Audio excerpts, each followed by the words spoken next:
not feeling all that I know I can feel. All right. So when you feel, and it's a strong feeling within you. Mm-hmm. So when you feel that concern, that fear, what does that tell you about what the source within you knows about you? If fear is present when you're thinking in opposition to source, what must source be thinking at the same time that you're feeling fear? You know what fear is? Fear is, that's the button that goes, not the receptive mode, not the receptive mode, not the receptive mode, not the receptive mode. I'm disconnected. Not the receptive mode. You're not on the vibe of the source within you. The source within you is very far in a different opinion than you are right now. So if your opinion is, I might get it wrong, I'm not getting it right, I don't know what to do, what do you think source is feeling? You're steady. It's all right. It's working out. Don't you love having guidance? So don't make it more complicated than it is. When you feel fear, your thought is screwed up. It's that simple. You're not thinking a valid thought as far as your inner being goes. And you know, that matters. You can line up with all the people on the planet, because there are certainly a lot of fear mongers who will take you down the fearful trail on every subject in the world. Sure. There are plenty of them. But what you're trying to do, what you want to do, what you must do, what you were born to do, you got to line up with source. And when you feel fear, it means you're not lined up. It's so simple. This thought doesn't line up with source. Should I keep thinking it? No. Well, sometimes I can't not think it because the momentum's pretty strong. But when you go to bed at night, that momentum's going to subside. Mm-hmm. And when you wake up tomorrow, you've got a choice about whether you pick it up and continue it on, or whether you let it go to sleep, or whether you let it dissipate a little more, you see. We think that you all mm-hmm. are not really understanding what fear is, what guidance is, what it means. And until you do, then you're just going to keep talking about it and relating it to all kinds of different things, and you're just going to keep it active within you, when right now, doesn't it feel simple? Mm-hmm. And you know you're on track and you're feeling the emotions, and you're on track and you're connected to source, when there are moments when I'm like, my whole life is very simple. My life is great. It moves along. I have plenty of money. I have the love. I have everything. It's just that I'm afraid sometimes I want to allow myself to feel enough that I could even feel greater, that I can even, it's so more right tuned now, in. Right now I've got myself pinched off from something that I want, and I'm afraid that I'm going to keep pinching myself off from something I want. I think I'll keep talking about how much I'm pinching myself off from what I want. And I think I would like to give you some examples of the fear that I feel on a pretty regular basis as I pinch myself off from what I want. And we say, just back away from the ledge. Okay. Just back away from the ledge. Just don't keep going there.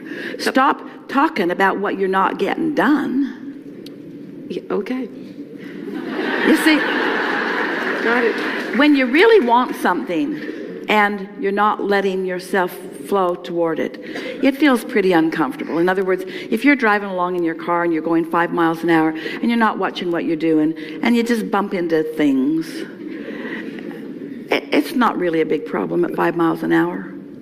But if you're going 100 miles an hour, ouch, and you're bumping into things, it's a bigger problem. So what you're worried about is going fast and bumping into things. And it's just because you don't have confidence in your ability to control your vibrational frequency. And the only reason anybody is worried about not being able to control their vibrational frequency is because they haven't been practicing it. Okay. You're just bumping into things and complaining about it, and bumping into things and complaining about it. When you have the ability, not once momentum is really going, because law of attraction won't let you let loose of that thought in that moment. It's already come from a vibration into a thought, into some sort of a manifestation, and there's enough momentum going that you're probably going to live it out in some way. And that's really what you're saying to me. I'm worried that I've got momentum going that I'm not aware of, or that I'm not in control of, and it's going to turn into something that's going to feel really bad. Humans say, I'm waiting for the other shoe to drop. Even when things are going well, I'm worried that it won't last. I'm worried that it won't last because, and it's just because you practice vibrations that pinch it off from time to time. But now you know it. All you've got to do is deliberately apply it. Esther discovered several months ago that if she would sit with a notebook and just write something that felt good when she wrote it, if she would stay focused there just for a little while, that her heart would begin to swell, that lightheartedness would ensue, that her feeling of well-being would just wash over her, and that clarity would be the manifestation that would materialize in her mind.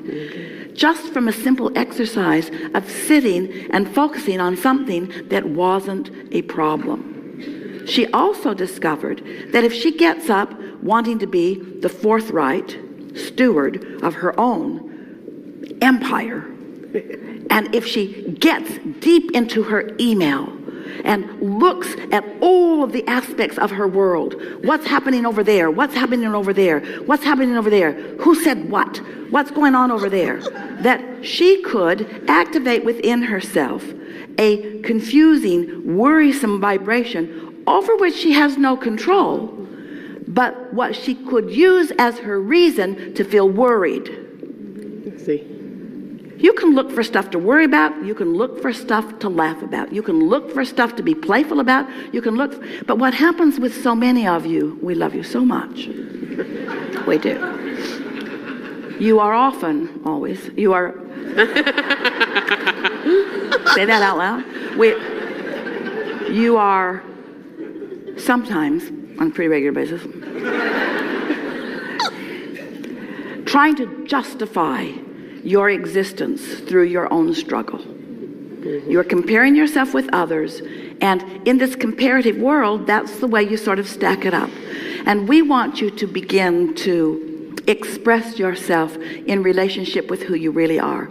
Because without your alignment to source, you don't have clarity, you don't have guidance, you don't have fun, you don't have flow, you don't have rhythm, you don't have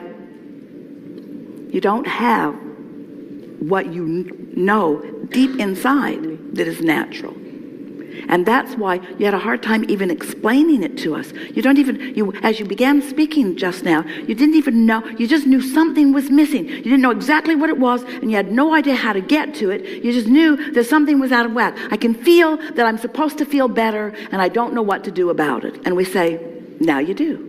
Now you know what to do about it. If we were standing in your physical shoes, when we go to bed tonight, we would say, tonight I will sleep and all momentum will stop. And when I waken in the morning, I can start it wherever I want to. And then, first day or two, Esther did this. She didn't even make it till breakfast before she was off justifying her existence through struggle and sacrifice. She would say to Tracy, her daughter, Tracy, how are you? Fine. I got up at 5. I was working on the twice monthly. And what Tracy really wanted to hear was, the sunshine is beautiful over here. There's a tendency to want to justify the good that's coming to you through struggle.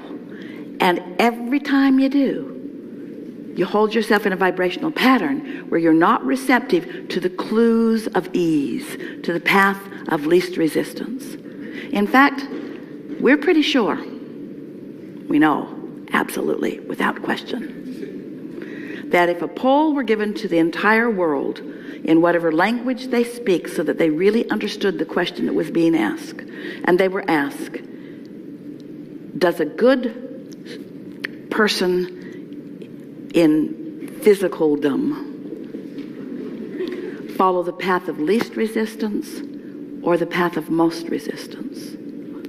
Far and away the majority would choose the path of most resistance, because that's how you get your marks on the chart. That's how you compare yourself with others. That's how you say, I'm strong, I'm brave, I'm determined, I'm willing to do what it takes, I'm willing to pay the price, I'm willing to get the mark on the chart. And it's contradictory to who you really are. Who you really are knows that it's not your job to start from scratch on creating. That there is momentum already underway. That there was momentum that you set forth before you even came into this physical body that will carry you. And that all of the days of this physical life, you've been adding to the intentions of who you are and what you want. You have enough vibrational momentum going to keep yourselves busy for 20 or 30 lifetimes. Right here, right now. There's no more proving to do. There's no more deciphering that you really need to do. Your work now, friends, is to find some way, somehow, all day long to get into the receptive mode, which just means what can I think about that feels good when I think about it? And that's why we're so pleased to have this conversation with you to begin this, because what you were literally saying to us is, I want to feel good in my thoughts, and I can't stand it when I don't, and I don't know what to do. And we say, don't take every thought in the world and try to turn it into a good thought. Just decide that you want to feel good, and let the path of least resistance reveal itself to you. So here's what we want you to hear from all of that. You sort of kind of got that, didn't you? This is a piece you haven't considered. And as you consider it, it's going to take you into a whole new avenue of creating.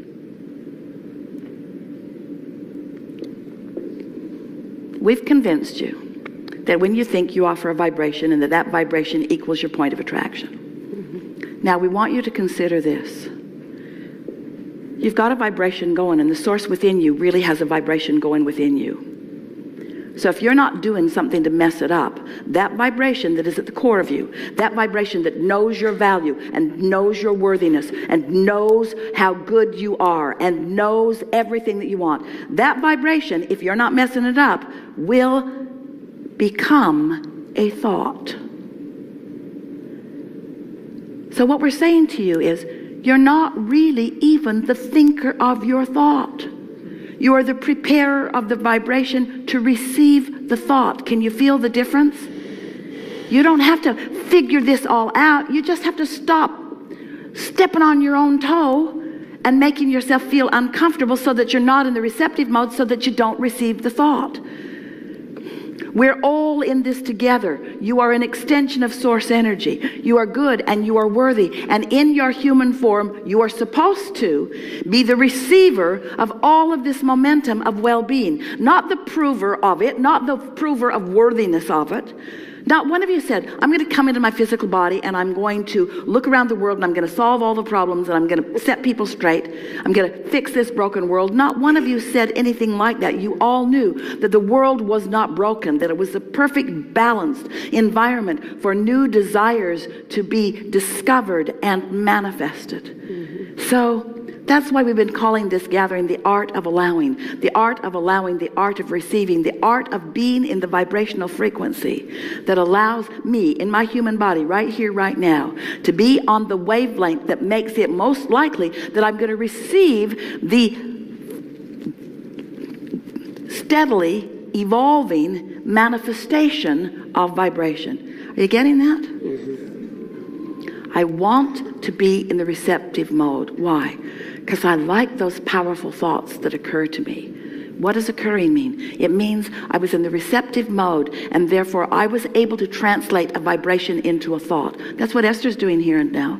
We're offering a steady stream of vibration to her, and in her non-resisted state, she's taking that vibration and translating it into thought and then into word. Now, we don't expect you to get every word, but as you are hearing her, as you are here, do you realize that in this short time that we've been together, that because of your willingness to sit and listen, that your vibration has raised to the point that you are in the receptive mode, and that's why what we're saying here is making sense to you? All day, every day, you have legions, cadres, big bunches of source energy, all lined up, aware of the importance of where you stand and what you want, offering clarity about what to do next.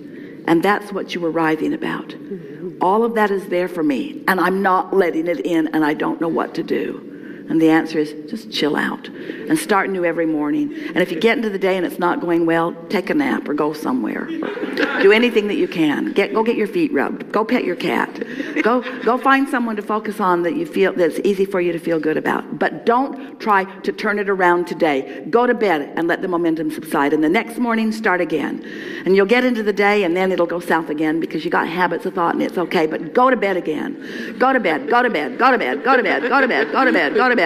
Get up and feel as good as you can feel and then go to bed. And get up and feel as good as you can feel and then go to bed. And get up and feel as good as you can feel and then go to bed. And get up and feel as good as you can feel and then go to bed. Go to bed. Go to bed. Go to bed. Go to bed. And before you know it, you will have a frequency that is so well practiced that those vibrations will turn into thoughts and feelings right away. You'll get up, you'll feel lighthearted, the day will look beautiful. Birds and bunnies and all kinds of wonderful things will crowd around you as emphasis of the bright, shining light that you are, you see.